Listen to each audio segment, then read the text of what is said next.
right, hey, Dave Guerra here. Welcome back. It's time for another episode of The Weekly Leader. Welcome. I hope you're doing well. Thanks for stopping by. Thanks for watching. So, you know the premise of the show. You know what I'm doing, but this time it's just one news story because it's a holiday weekend. So let's get this started.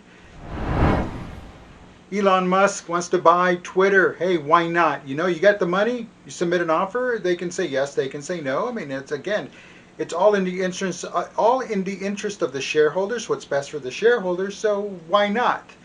But again, as a business person, you spend money, you make money, you do what it takes to make money. You yourself have shareholders, stockholders, you know, and again, they're going to want to be taken care of. So, with that being said, what's the leadership aspect? Is like, you know, sometimes business is business. Sometimes the opportunity is right. Maybe you have a way of improving a business and you want to come in and buy a business. There should be nothing wrong with doing that. It is it is proper. It is business sense. It's what the world, it's how the world turns. Capitalism. That's just how it is. Now, of course, some people say, oh, well, you can't have billionaires running businesses. You can't have billionaires, but they got to become billionaires one way or another. I mean, how else do they get there? They're running businesses. Obviously, they've done something right. Obviously, they've done something correct. So, when taking into consideration who is pushing down or who's saying no or who is saying yes, and kind of figure out what the common ground here is. And leaders, it's a conversation that you're gonna have in your business. It's gonna be a conversation you're gonna have in your organization.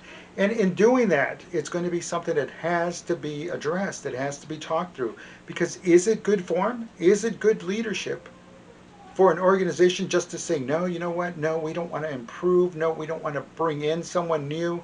No, we'd rather not deal with that person because of what they stand for. And if what they stand for is going to improve things and make things better, why not? Why not? Why shut it down? Why shut it down? So, with that being said, something to think about. All right, next.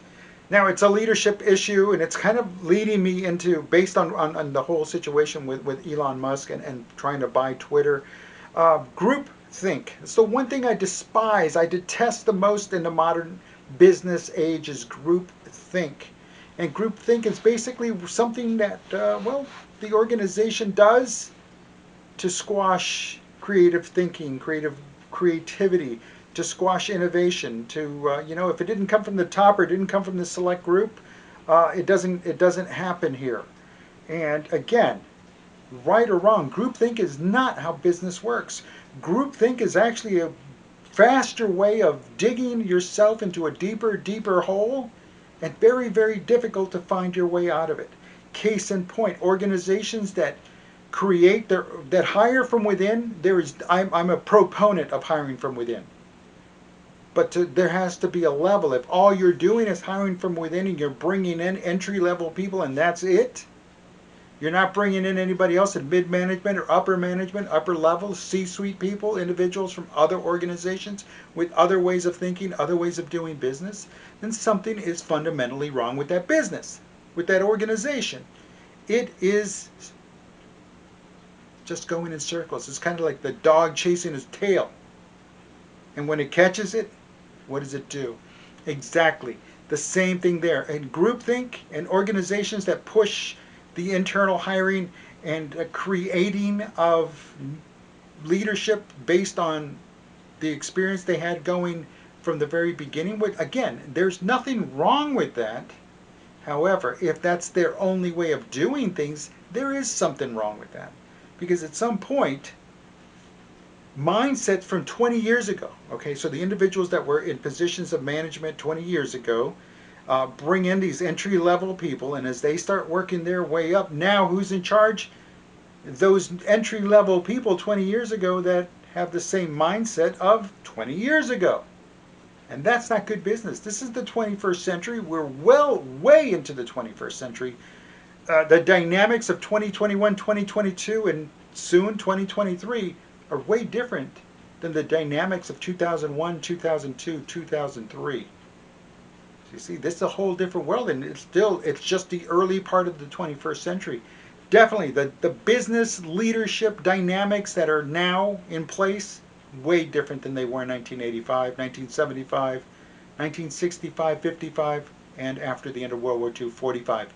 But if all that anybody's in a position now that leads is learned from other leaders that were there before them and their way of doing business and their behaviors, nothing has grown, nothing has changed, and nothing has changed. And folks, when an organization refuses to grow and refuses to change, they get exactly what they deserve.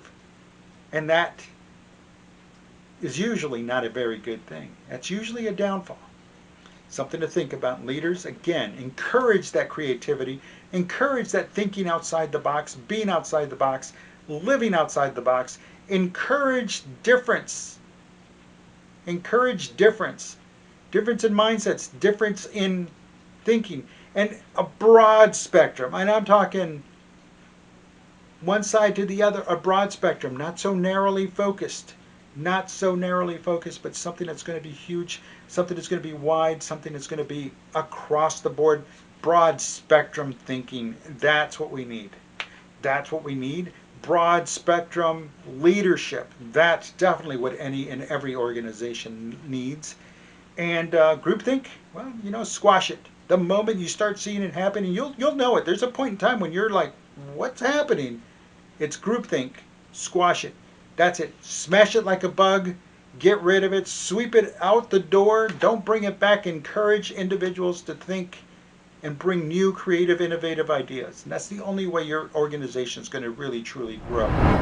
So listen, I'm Dave Guerra. Thanks for watching. Make sure you follow me on all the social media stuff up here. Leave comments down below. Want to hear from you? Definitely want to hear from you. And again, the same thing. If you're watching, I know I see the numbers out there, but if you're not leaving a comment, how do I know I'm saying what you want to hear? How do I know I'm saying the right things? How do I know what your perspective is? And when you leave comments, you're sharing your perspective. Let's start a dialogue. So let me know what you're thinking. We'll talk to you soon. Have a great weekend. Have a great week, and we'll talk to you on the other side.